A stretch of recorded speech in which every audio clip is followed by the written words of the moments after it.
नमस्कार। ये है कहानियों का अद्भुत संसार किस्सा कहानी। किस्सा कहानी में मैं हूँ भारती कुमारी। आज आप सबके लिए लेकर आई हूँ लेखक आशीष जौहरी की एक लघु कथा सेंटी सेंटा। किसी एनजीओ के साथ काम करने का ये उसका पहला अनुभव था। अपने कद काठी की वजह से उसे शादियों में, पार्टियों में मिकी माउस के गेटअप में लोगों को और बच्चों को टॉफियां बांटने का काम मिल ही जाता था। लोग इसे खुशियां बांटना कहते थे, पर यह तो उसका काम था जो उसे लगातार मिलता रहता था। आज पहली बार उसे सेंटा के कपड़े पहनने थे जो उसी एनजीओ वाले ने दिए थे। मजेदार था उसे पहनना, काम भी मजेदार था। सेंटा आता है, बच्चों की इच्छाएं पूरी करता है। एनजीओ वाले उसे गरीब बस्ती में ले जाने वाले थे। उसे भी मजा आ रहा था, क्रिसमस की खुशियां और खुशियां बांटने का मौका। जब उस बस्ती में पहुंचे तो रात हो चुकी थी। बहुत सारे गरीब, काले, बिखरे बाल और बिना हंसी वाले बच्चे मौजूद थे। कुछ फोटोग्राफर भी थे और कई लोग अपनी मोबाइल से भी शूटिंग कर रहे थे। कुछ लोग अपनी गाड़ी में बैठकर शराब का लुत्फ उठाते दिख रहे थे। कुल मिलाकर सब मजे करने के मूड में थे।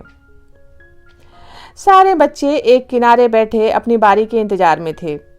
उनकी निगाहें टकटकी लगाकर देख रही थी कि क्या होने वाला है। फिर फरमान आया कि सेंटा चॉकलेट लेकर बच्चे की तरफ बढ़े। सेंटा चॉकलेट लेकर बच्चों की तरफ बढ़े। उसने देखा था कि चॉकलेट के साथ साथ पेस्ट्री के डिब्बे भी थे, पर वो अभी उसे नहीं दिए गए थे बांटने के लिए। सेंटा झूम झूम कर बच्चों को नाचते हुए चॉकलेट दे रहा था। उसको बोला गया था कि चॉकलेट को उछाल दो, तो उसने भी चॉकलेट उछाल दी। बच्चे दौड़ दौड़ कर चॉकलेट उठाने लगे। कैमरे के फ्लैश चमकने लगे, तालियां बजने लगी, कुछ गीत गाया जाने लगा और थोड़ी ही देर में चॉकलेट खत्म हो गई। बच्चे फिर से एक किनारे हो गए। एनजीओ के लोग अपनी बातों में लग गए। कार्यक्रम खत्म हो गया था।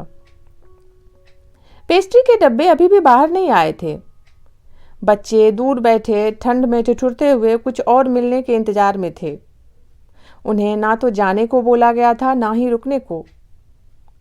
सेंटा ने पेस्ट्री के डब्बे उठाए और बच्चों की तरफ बढ़ा। किसी ने उसका हाथ पकड़ के रोका और बोला कि ये पेस्ट्री तो अपने घर के लिए है। पर सेंटा ने कुछ नहीं सुना। उसने उछल उछल के बच्चों को अपने पास बुला लिया। बच्चे दौड़े चले आए। एनजीओ के लोग कुछ समझ पाते इसके पहले ही पेस्ट्री बच्चों में बांट दी गई थी। सेंटा खुशियां बांट रहा था और खूब खुश था। अब बच्चे जा चुके थे। सभी एनजीओ वाले भी जा रहे थे। उसने अपनी सेंटा वाली ड्रेस उनको लौटा दी थी। तभी एक एनजीओ वाले ने बोला, अगली बार से किसी आदमी को सेंटा बनाना। ये महिलाओं की बड़ी प्रॉब्लम है, कब इनकी ममता जाग जाए कुछ पता नहीं चलता। और उस सेंटी सेंटा ने अपने बालों को लपेटकर जूड़ा बनाया और अपनी ऊंचाइयों के साथ चुपचाप वापस चल दी। ये लघु कथा इतनी ही।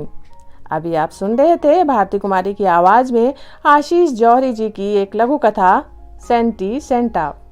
आप सबको मैरी क्रिसमस। जल्दी ही मिलते हैं एक नई कहानी के साथ। तब तक आप सब जुड़े रहिए किस्सा कहानी से।